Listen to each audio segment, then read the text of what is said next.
오늘 우리에게 주시는 하나님의 말씀은 시편 120편 1절에서 7절 말씀입니다. 내가 고난을 받을 때에 주님께 부르짖었더니 주님께서 나에게 응답해 주셨다. 주님, 사기꾼들과 기만 자들에게서 내 생명을 구하여 주십시오. 너희 사기꾼들아, 하나님이 너희에게 어떻게 하시겠느냐?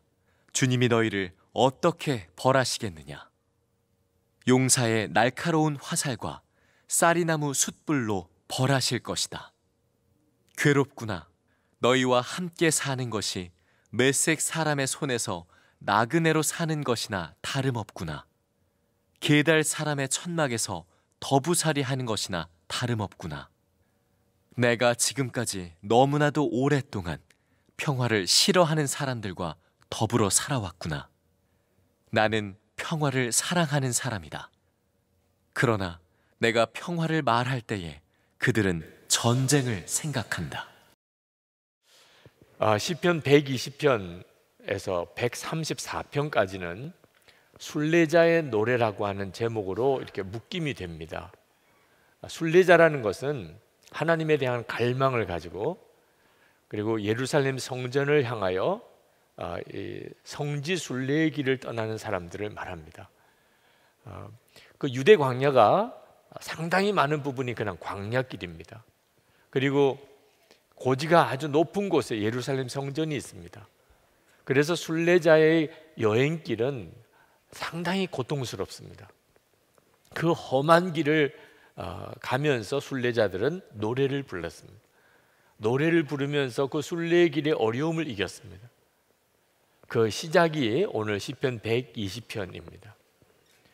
이 시편 120편에는 이 세상에서 살아야 되는 성도들의 고통이, 그 탄식이 나옵니다. 여러분, 세상에서 성도들이 살아가는 동안에 우리를 가장 힘들게 하는 것 중에 하나가 사기꾼 또는 말 함부로 하는 사람, 싸우려고 하는 사람, 그런 사람들과 함께 살아가야 하는 겁니다. 오늘 시편 기자가 사기꾼과 기만자들에 대한 언급을 했는데 아마 여러분들도 속여서 남의 것을 빼앗아 가거나 또는 말로서 다른 사람을 해하려고 하고 거짓을 하고 악하게 대하는 사람들 때문에 고통을 아마 다 겪어보셨을 겁니다. 제가 초등학교 다닐 때 사기를 맞은 적이 있습니다. 저희 반 친구가 저에게 꼭 필요하다고 300원을 빌려달라고 얼마나 정말 설득력 있게 이야기를 하는지 내일이면 준다고 그래서 모아둔 거 300원을 주었는데 아직도 못 받았습니다. 그때 사람 단순히 믿어서 안 되는구나, 말만 듣고 믿어서 안 되는구나, 그런 마음의 쓴뿌리가 제 안에 생겼습니다. 아마 여러분들은 이 문제로 인해서 함께 나누자면 한도 끝도 없이 악한 자들로 인해서 당한 고통들이 있으실 겁니다. 근데 더 우리를 힘들게 하는 것은 하나님의 자녀인 성도들은 그들처럼 똑같이 악하게 할 수 없다는 것입니다. 우리는 오히려 그들과 평화해야 하는 사람들이라는 거죠. 이건 정말 어려운 일이잖아요. 우리의 주님 예수님이십니다. 그분은 평화의 왕이십니다. 그분을 우리는 우리의 주님으로 모시고 사는 사람입니다. 우리가 만약에 세상에 있는 악한 사람, 속이고 그리고 싸우기 좋아하는 사람들과 똑같이 맞대응하면 그러면 우리도 그들과 똑같은 사람이 되어버리고만, 그리고 우리의 영혼은 완전히 피폐되게 됩니다. 요한계시록에 보면 주님이 에베소 교회를 향하여 말씀하실 때 그 에베소 교회가 이단들을 막으려고, 교회와 그리고 성도들을 지키려고 그들이 치열하게 싸웠던 이야기에 대해서 칭찬하십니다. 결국은 그들은 교회를 이단으로부터 지켜냈습니다. 그러나 아주 무서운 책망을 이어서 받게 되는데 그것은 처음 사랑을 잃어버렸다는 거예요. 마음에 처음 사랑이 사라졌다는 거예요. 싸우느라고, 이단과 싸우느라고 안타깝게도 그들의 마음에 심령의 사랑을 지키지 못했던 거죠. 이런 경우를 수도 없이 많이 보았습니다. 교회에서 성도들 사이에 악한 자에게 악하게 맞대응하다가 본인 자신의 심령이 상해버린 그런 경우를 많이 보았습니다. 여러분 꼭 명심해야 합니다. 우리는 예수 그리스도 때문에 하나님과 화해한 자입니다. 거룩하신 하나님과 죄 덩어리인 우리가 어떻게 평화할 수 있습니까? 예수님께서 사람이 되셨고 우리 위에 십자가 지셨고 그래서 우리 위에 피 흘려 주신 것 때문에 하나님과 우리 사이가 화평하게 된 겁니다. 이런 은혜를 우리가 받았습니다. 그리고 그런 은혜를 받은 우리에게 이 세상에 나가서 다른 사람들과 화목하게 하는 그런 직분을 주셨습니다. 고린도후서 5장 18절에 그가 그리스도로 말미암아 우리를 자기와 화목하게 하시고 또 우리에게 화목하게 하는 직분을 주셨습니다. 여러분이 꼭 명심해야 합니다. 우리는 세상에 악한 사람들이 많고 또 사기꾼들 많지만 우리는 화목하게 하는 직분을 맡은 사람이다. 이 점을 분명하게 생각하고 살아야 합니다. 그래서 시편 기자가 기도를 하는 겁니다. 2절 말씀에 보면 주님 사기꾼들과 기만자들에게서 내 생명을 구하여 주십시오. 우리 힘으로는 세상에 있는 악한 사람들하고 함께 평화하게 살 수 있는 방법이 없기 때문에 그렇습니다. 하나님만이 해 주실 수 있는 일입니다. 그러니까 기도하는 겁니다. 기도하지 않는다면 우리는 이 세상 사는 동안에 세상 사람들과 똑같이 우리도 악해지고 또 우리의 마음의 심령이 다 메말라지게 될 것입니다. 기도했던 시편 기자는 하나님의 응답을 받습니다. 1절에 보면 내가 고난을 받을 때에 주님께 부르짖었더니 주님께서 나에게 응답하여 주셨다. 이 말씀은 하나님께 사기꾼과 기만자들을 위해서 기도했더니 그들이 다 사라져 버렸다, 그런 뜻이 아닙니다. 이 시편 120편 읽어보면 시편 기자는 계속해서 악한 자들로 인해서 그가 마음고생이 얼마나 심한가를 계속 우리에게 보여줍니다. 그러나 분명한 하나님의 응답을 그 시편 기자는 받습니다. 그것은 살아계신 하나님을 바라보게, 심판하시는 하나님을 바라보게 된 거죠. 3절 4절 말씀에 보면 너희 사기꾼들아 하나님이 너에게 어떻게 하시겠느냐, 주님이 너희를 어떻게 벌하시겠느냐, 용사의 날카로운 화살과 쌀이나무 숯불로 벌하실 것이다. 하나님 앞에 간절한 마음으로 기도할 때 하나님을 바라보는 눈이 뜨이고 하나님의 심판이 있음을 깨닫게 되고, 그래서 마음속에 탄식과 두려움이 다 사라져 버렸습니다. 기도하는 자는 세상을 이기며 살아갈 수 있습니다. 저는 이 시편 120편을 묵상하면서 시편 기자에게 특별히 마음에 감동을 받았던 것이 그가 평화를 사랑하는 사람이라고 자기 스스로를 고백한 것입니다. 7절에 보면 나는 평화를 사랑하는 사람이다, 그렇게 말했는데 영어 성경으로 표현을 보면 I am for peace, 나는 평화의 사람이다, 그런 뜻입니다. 오직 평화만을 생각하고 평화를 위해서 사는 사람이라는 뜻이죠. 여러분 자신이 평화를 사랑하는 사람입니까? 이번에 문재인 대통령께서 북한의 평양 군중들 앞에서 연설하실 때 우리 민족은 평화를 사랑하는 민족이다, 이렇게 연설하셨다고 들었습니다. 그 말씀을 하신 취지는 충분히 이해가 되는데 실제로 우리 민족이 평화를 사랑하는 민족입니까? 만약에 진짜 그랬다면 우리는 진작 평화가 됐을 겁니다. 우리 민족이 평화를 사랑하는 민족 아닙니다. 우리는 끊임없이 나하고 다른 사람들이 꺾어지기를, 나하고 다른 사람을 우리가 어떤 형태로든지 그를 억눌러 이기기를 원합니다. 조금만 문제가 생기면 우리는 싸우고 싶어 합니다. 우리 사람의 본성 속에는 싸우고자 하는 무서운 호전성이 있습니다. 우리라고 다릅니까? 평화를 사랑하는 사람이라는 표현에 합당하려면 나는 싸우기는 싫어, 이런 정도는 아닙니다. 아유, 안 보면 되지요 뭐. 그것도 평화를 사랑한다고 말할 수가 없습니다. 평화를 사랑한다는 말은 어떤 대가를 지불하더라도, 어떤 희생이 있더라도 나는 평화를 위해 갑니다. 평화가 내 목적입니다. 그런 사람이 평화를 사랑하는 거죠. 여인을 사랑하는 여인이 있어서 왕좌도 내려온 사람이 있습니다. 자식을 사랑하기 때문에 부모는 모든 것을 희생합니다. 그게 사랑인 거죠. 평화를 정말 사랑하십니까?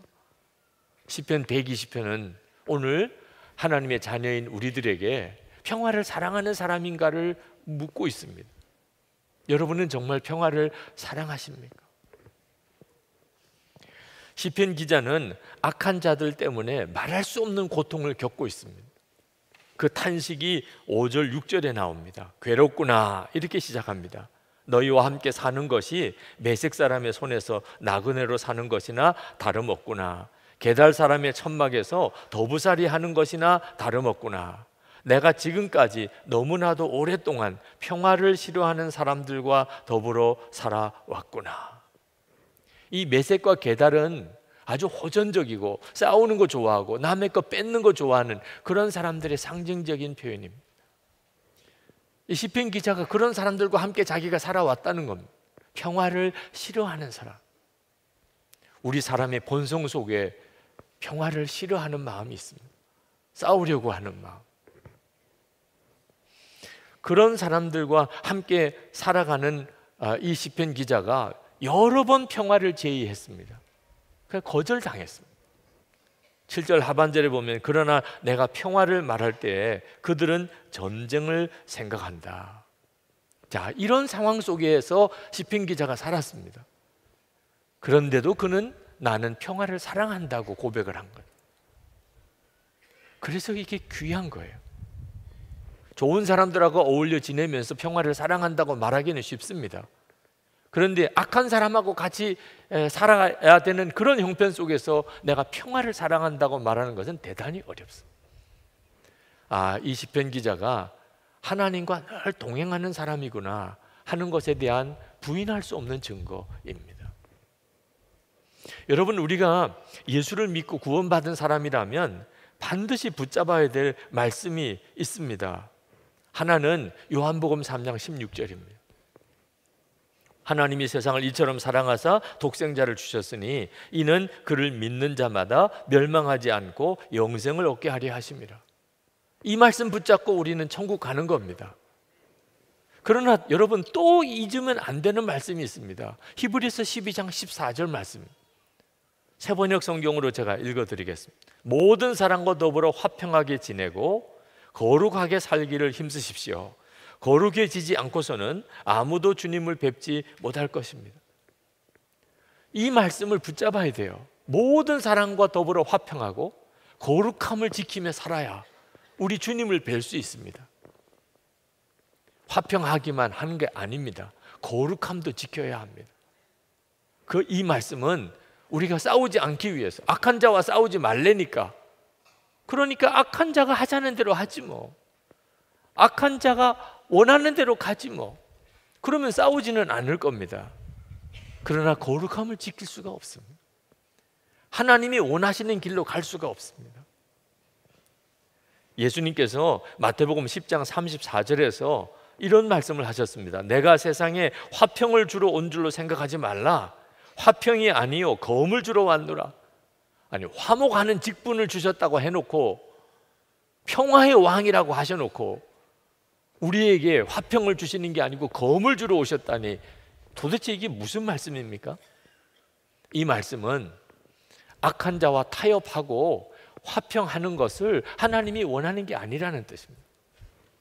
그저 화평해야 하니까, 싸우지 말아야 하니까, 악한 자가 하자는 대로 악한 길로 가는 것은, 그것은 하나님이 절대 원하시는 게 아니라는 것입니다.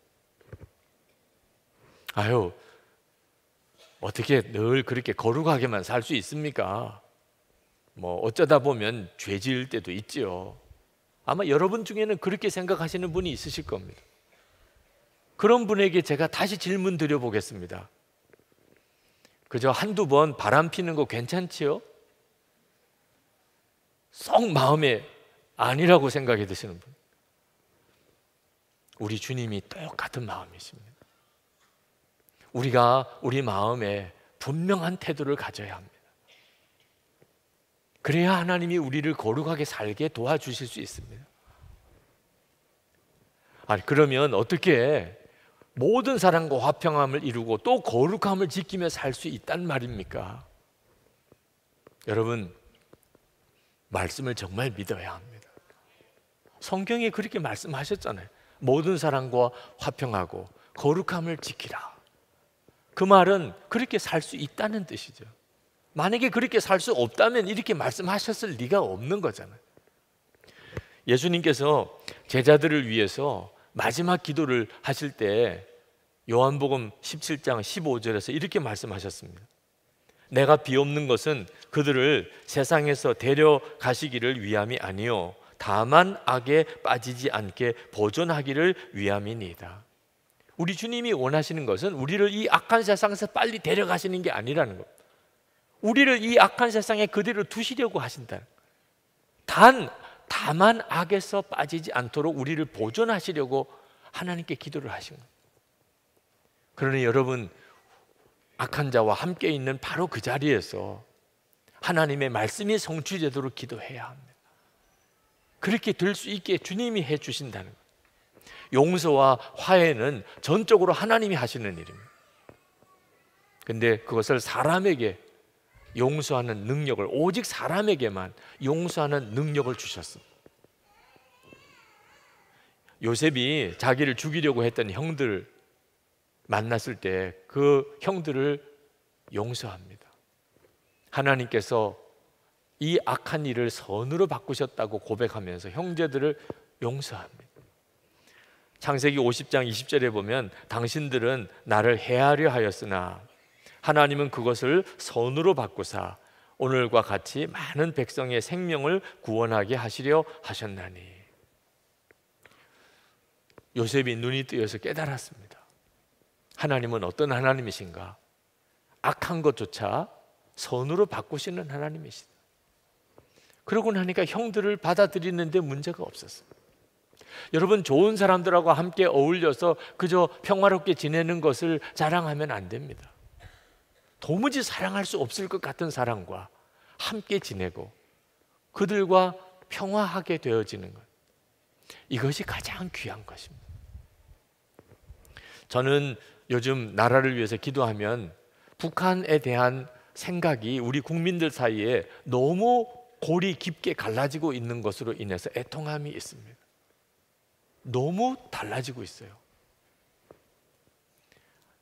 공산주의자와 무슨 협상을 합니까?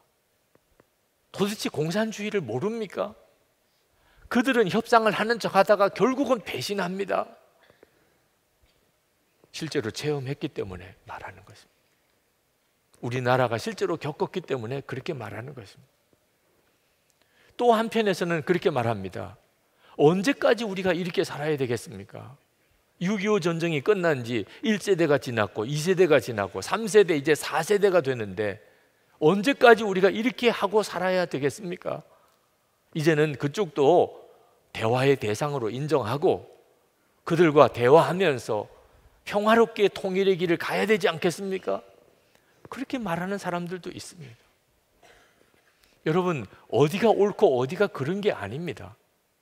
북한에 대해서 정확하게 말하고 또 지식을 가지고 있는 사람은 우리 중에 거의 없습니다. 다 자기가 경험하고 겪었던 그 경험 속에서 이야기하는 것입니다. 누구도 틀린 이야기를 하는 게 아닙니다. 물론 전쟁 불사를 외치는 극단적인 보수주의자들도 있습니다. 숨어있는 공산주의자들도 틀림없이 있을 겁니다. 그러나 대부분 국민들은, 여기 계신 저와 여러분들 대부분 국민들은 전쟁하자는 것도 아니고 그렇다고 해서 공산주의로 가자는 것도 아닙니다. 어떻게 하면 우리 민족이 평화롭게 통일의 길을 갈 수 있을까? 그게 우리 모두의 한 가지 소원입니다. 그러나 자기가 경험한 세계, 자기가 보고 느낀 것이 조금씩 다른 거죠. 그렇다면 우리가 다른 의견을 가진 사람에게도 귀를 기울여 들을 수 있는 여유가 있어야 합니다. 우리가 진짜 통일을 원한다면 이것부터 해결할 수 있어야 되잖아요. 나하고 의견이 다르다고 그래서, 비판할 것이 있다고 그래서 그 무자비하게 공격하고 언어가 절제가 되지 않고, 그래서 감정의 골이 더 깊어지기만 한다면, 그러면 우리나라가 진짜 통일의 날이 올 수 있을까요? 진리는 좌로나 우로나 치우치지 않는 것입니다. 우리는 기도해야 합니다. 하나님이 정말 뭘 원하시나? 우리에게 있어서 중요한 것은 그것입니다. 북한도 아니고 나와 의견이 다른 사람도 아니고, 도대체 하나님은 우리 민족에 대하여 어떤 계획을 가지고 계실까? 하나님이 원하시는 것은 무엇일까? 우리가 같이 그것을 위해서 진지하게 하나님께 기도하면 하나님은 반드시 우리를 한 마음이 되게 만드십니다. 제가 미국 방문했을 때 워싱턴 DC에 있는 프랭크 루즈벨트 대통령 기념관에 갔던 적이 있습니다. 그곳에 루즈벨트 대통령의 연설을 돌판에다가 새겨서 한 7군데인가를 진열을 해놓았는데, 그 중에 2개가 전쟁과 관련된 내용이었습니다. 루즈벨트 대통령은 세계 제2차 대전을 미국의 승리로 이끈 참 대단한 대통령이죠. 그가 전쟁을 겪으면서 내린 결론이 뭐냐면 결코 전쟁은 있어서 안 된다는 것이었습니다. 그가 연설했던 돌판에 이렇게 썼습니다. 전쟁이 끝난 것보다 우리가 더 원하는 것은 모든 전쟁의 시작이 끝나는 것이다. 전쟁을 하다가 전쟁 끝나는 것을 원하는 것은 뭐 당연한 일이죠. 근데 실제로 전쟁을 해보니까 전쟁의 시작이 끝나야 되는 거죠. 일단 전쟁이 시작되고 나면 그 끔찍한 일은 말할 수가 없다. 또 하나의 돌판에는 이렇게 썼습니다. 나는 전쟁을 보았다. 나는 부상자의 몸에서 솟구쳐 나오는 피를 보았다. 나는 진흙 속에 묻힌 시체를 보았다. 나는 파괴된 도시들을 보았다. 나는 아이들의 넉넉한 눈망울을 보았다. 많은 어머니들과 아내들의 고통을 보았다. 나는 전쟁을 증오한다. 루즈벨트 대통령의 그 글을 읽고 생각해 보았습니다. 갑자기 하나님이 그런 생각을 주셨어요. 왜 하나님은 우리 민족이 통일을 위해서 그렇게 오랫도록 기도했는데 응답해 주시지 않으시는 걸까? 왜 이렇게 오랜 시간을 끄시는 걸까? 마음에 깨달아지는 것이 하나님이 우리를 그냥 통일만 시키려고 하는 게 아니라는 것입니다. 하나님이 원하시는 것은 화해였습니다. 화해. 그냥 하나님이 우리를 통일만 시키려고, 어떤 형태의 통일이든 통일만 시키려고 하셨다면 아마 빨리 응답될 수도 있었을 거예요. 그러나 우리는 무서운 전쟁을 같이 치렀습니다. 서로 죽고 죽이는 살벌한 전쟁을 했습니다. 우리 마음속에 있는 그 상처와 미움, 이것이 진짜 화해될 수 있을까요? 시간이 오래 걸리는 작업일 수밖에 없는 거죠. 그렇구나. 하나님께서 하시는 작업은 화해의 작업을 하고 계시는구나. 그래서 매일 합심 기도 할 때 나라와 민족을 위한 기도 제목에 가장 먼저 항상 올라가는 것이 남북한이 속히 화해하게 해주시고, 그 기도 제목을 여러분에게 매일 보내고 있지 않습니까? 이것을 기도해야 되는 거구나. 우리 민족의 진짜 화해가 와야 통일이 복이 됩니다. 우리가 진짜 모든 사람과 정말 화평하게 지낼 수 있을까요? 이건 믿음의 문제입니다. 가능성의 문제가 아니고 믿음의 문제라니까. 여러분, 하나님이 천지를 창조하신 걸 믿습니까? 여러분, 동정녀 탄생을 믿습니까? 그러면 하나님께서 우리 민족을 화해하게 해주실 것이라는 것을 믿지 못할 까닭이 뭐가 있습니까? 하나님이 하신답니다. 1907년 평양에서부터 시작된 한국의 대부흥회 때 이것이 진짜 하나님의 역사구나 라고 말할 수 있었던 증거들이 뭐였냐면 선교사와 한국교회 지도자가 화해하거든. 사이가 안 좋았어요. 한국교회 지도자들 사이에 화해하고, 교인들끼리 서로 화해하고, 고부간의 갈등을 겪었던 교인들이 서로 화해하고, 가족들이 부부 사이가 화해가 되고, 형제들끼리가 화해가 되고, 빚준 자와 빚진 자가 서로 화해하는 역사가 일어나. 이건 하나님만 하실 수 있는 일이에요. 화해하는 역사가 일어나는 것. 그래서 이것은 하나님의 역사구나, 그렇게 우리가 깨달은 거죠. 어떻게 이런 하나님의 화해의 역사가 일어날 수 있을까요? 선교사님들과 한국교회 지도자들이 3년을 기도했습니다. 하나님의 부흥을 달라고. 그래서 우리가 합심해서 기도하는 거예요. 우리 매일 1시간이라도 꼭 기도하자고 서로 권하면서 마음을 합하여 매일 합심 기도 제목을 드리면서 기도하는 거예요. 하나님이 해주셔야 될 일이니까. 이 화해의 역사는 우리 가정에서부터 일어나야 됩니다. 우리 민족의 통일은 우리 가정에서부터 가능성이 나타나는 거죠. 여러분, 추석 명절 지내셨는데 다 좋기만 하셨습니까? 가족들이 모였는데, 친척들이 같이 모였는데 마음이 무거운 분들도 꽤 많으실 겁니다. 아니, 같은 가족, 같은 친척인데 왜 이러고 살아야 되지? 이게 우리의 현실입니다. 그러나 우리 주님은 우리 가정 안에 놀라운 화해, 진짜 놀라운 하나님의 화해를 이루시는 하나님이십니다. 대학생 선교의 세계적인 지도자인 조시 맥도웰 목사님이라고 계신데, 그분이 회의에서 확신으로라는 제목의 책을 내셨는데 거기에 당신의 어릴 때 이야기를 하셨어요. 아버지가 알코올 중독자고 굉장히 포악한 성격, 엄마와 그 자녀들, 자기 형제들 너무너무 비참하게 만들었어요. 아버지 죽이고 싶었어요. 정말 아버지와 같이 있으면 죽일 것 같았어요. 그래서 어릴 때 집을 떠났습니다. 하나님 믿지 못했어요. 하나님이 도무지 계시다고 믿어지지 않았습니다. 전도를 받았는데 너무 화가 나서 하나님이 정말 안 계시다는 것이 너무 당연한 일일 것 같아서 그것을 증명하려고 성경을 읽다가 하나님의 사랑을 체험을 했어요. 하나님은 살아계시고 나를 사랑하신다. 그리고 주님을 영접했어요. 예수님께서 이 조시 맥도웰의 마음속에 임하시고 제일 먼저 하신 일이 아버지를 찾아가라는, 도무지 아버지 만나지 않을 거라고 생각, 만나면 죽일 수도 있다고 생각했던 그 아버지를 찾아갑니다. 그리고 그 아버지 앞에서 아버지 사랑해요 라고 고백을 합니다. 그 아버지가 그 고백을 듣고 펑펑 울었습니다.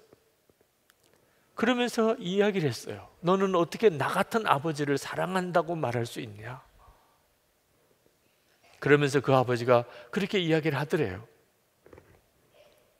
예수님이 내 인생 가운데 행하셨던 그 일을 내 마음속에도 오셔서 하실 수 있다면 내가 그분을 정말 알고 싶구나.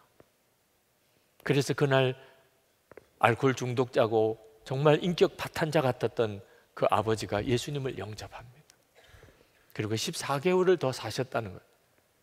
완전히 변화된 사람, 하나님의 사랑을 증거하는 자로 살다가 그렇게 하나님께로 갔다는 거죠.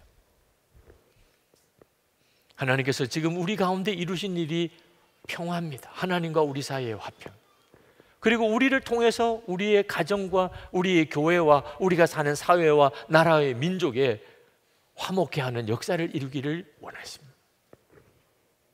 이것은 주님이 하십니다. 분열과 갈등을 겪는 교회들 많습니다. 그 소식을 들을 때마다 정말 가슴이 무너지는 것 같이 아프다. 평화의 왕이신 예수님이 교회 주인이신데 어떻게 교회 안에서 다투고 분열하고 싸우는 일이 있을 수 있습니까? 주님을 바라보지 못하는 거예요. 그냥 예수님에 대해서 교리로만 알고 있는 거지 살아계신 주님으로 바라보지 못하는 것입니다. 여러분, 싸울 때는 싸우는 이유가 있습니다. 그냥 싸우겠어요? 그러나 꼭 기억해야 됩니다. 하나님은 하나 되게 만드신 하나님이시고 마귀는 서로 싸우고 분열하게 만드는 존재라는 거예요. 영분별을 잘해야 합니다. 우리가 하나님의 자녀라면 가정에서든 교회에서든 어디 나가서든지 서로 싸우는 일에 주동이 되면 안 됩니다. 갈라지는 일을 은근히 부추겨서도 안 됩니다. 그건 마귀가 하는 일입니다. 어느 목사님이 굉장히 부정적이고 비판적이신 분이 계셨어요. 하여튼 그 사람의 입에 올라오기만 하면 다 나쁜 사람. 근데 어느 날 이분이 확 바뀌셨어요. 로마서 14장 10절 말씀을 읽고 심장이 멎는 것 같았다고 그랬습니다. 내가 어찌하여 내 형제를 판단하느뇨? 어찌하여 내 형제를 업신여기느뇨? 우리가 다 하나님의 심판대 앞에 서리라. 이 말씀이 이 목사님의 머리를 쳤습니다. 정신이 차려졌어요. 아, 내가 그동안에 내 마음과 생각을 마귀에게 뺏기고 살았구나. 그때부터 비판적이고 부정적인 이야기가 생각이 나면 그러면 먼저 주님을 찾았다는 거예요. 우리 안에 임하신 주님은 평화의 왕이십니다. 그래서 그 주님은 우리를 평화의 사람이 되게 만드십니다. 우리가 주 예수님을, 십자가의 주님을 계속 바라보면 우리는 어떤 사람에 대해서도 주님께 하게 되어 있습니다. 이것이 평화를 사랑하는 사람입니다. 이 시간 우리 같이 기도하십시다. 여러분, 하나님 정말 이 말씀이 제게 이루어지게 되기를 원합니다. 평화의 왕이신 주님을 바라보며 나도 화목하게 하는 직분을 감당하는 그 삶을 살기를 원합니다. 제 심령의 평화가 필요하고 우리 가정의 평화가 필요합니다. 우리의 일터에 우리가 함께 있는 이 교회 공동체 안에 평화가 필요합니다. 우리나라와 민족에 진정한 평화가 임하기를 원합니다. 우리 다 같이 통성으로 기도하겠습니다. 은혜와 사랑이 충만하신 아버지 하나님, 놀라우신 하나님의 은혜와 하나님의 역사를 인하여 하나님 간구하고 소원함 주의 역사에 주셔서 우리의 마음과 생각을 주님이 주장하시고 하나님이 기뻐하시는 뜻대로 우리를 인도해 주셔서 아버지 하나님, 진정으로 사모합니다.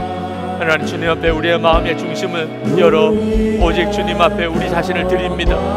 하나님, 우리 속에 있는 끊임없이 판단하고 하나님 비난하고 하나님 싸우려고 하는 마음 주님의 십자가에 온전히 못 박습니다. 평화의 왕이신 주여, 하나님과 우리 사이가 화평하게 된 것처럼 우리도 하나님 모든 이들을 하나님 화목하게 하는 일, 그러면서도 거룩한 길로 나아갈 수 있게 하는 그 사명을 감당할 수 있게 해 주옵소서. 저의 심령에, 우리의 가정에, 우리의 일터에 하나님, 우리 교회 안에 그 일이 이루어지고 이 나라와 민족 가운데 진정한 평화를 주시옵소서. 하나님의 손에 온전히 부탁합니다.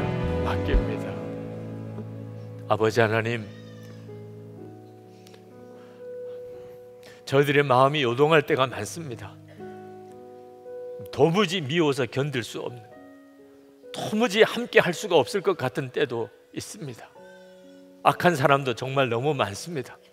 사기꾼, 기만자들이 너무 많습니다.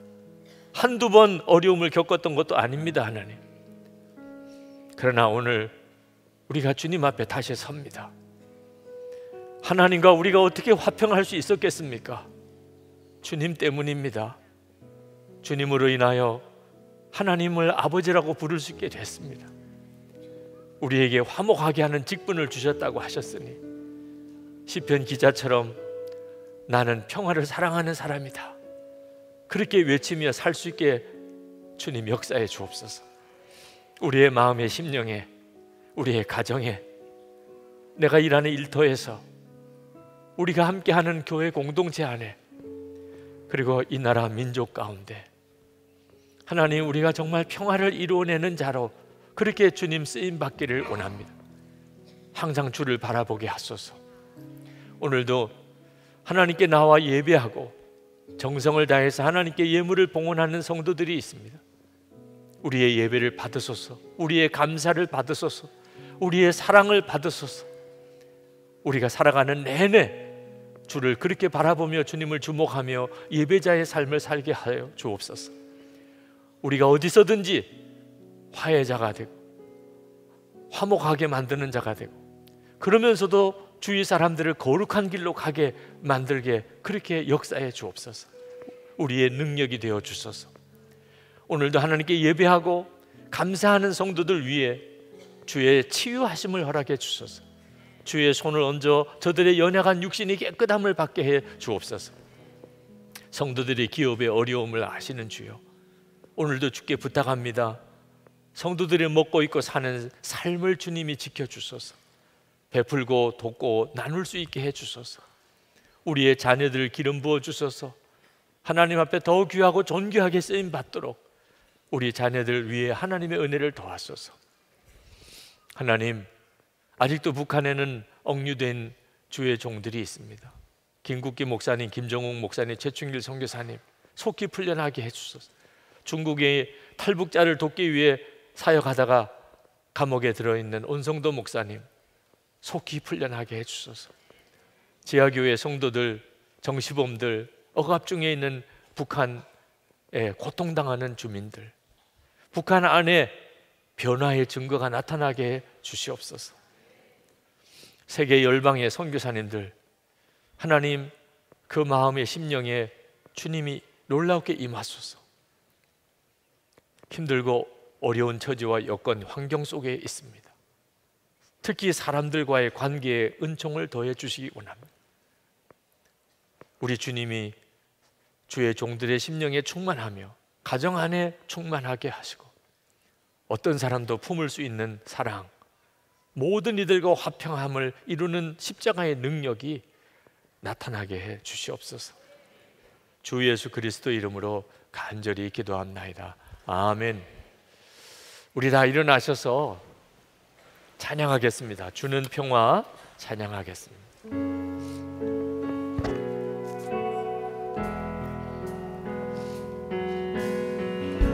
주는 평화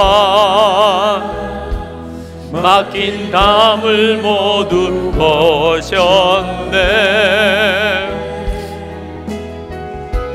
주는 평화 우리의 평화. 주는 평화 맡긴 담을 모두 거셨네. 주는 평화 우리의 평화. 염려 다 맡기라. 주가 돌보시리.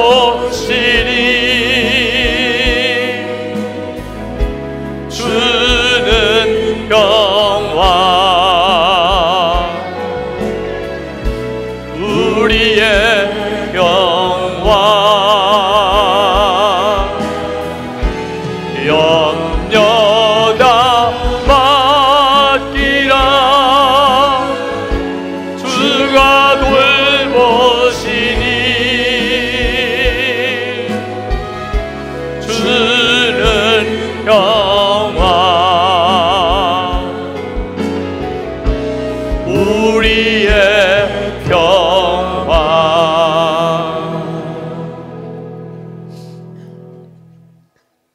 주 예수님의 은혜와 하나님의 사랑하심과 성령의 교통하심이 예배하고 돌아가는 모든 이들과 함께 하시기를 축원하옵나이다. 아멘.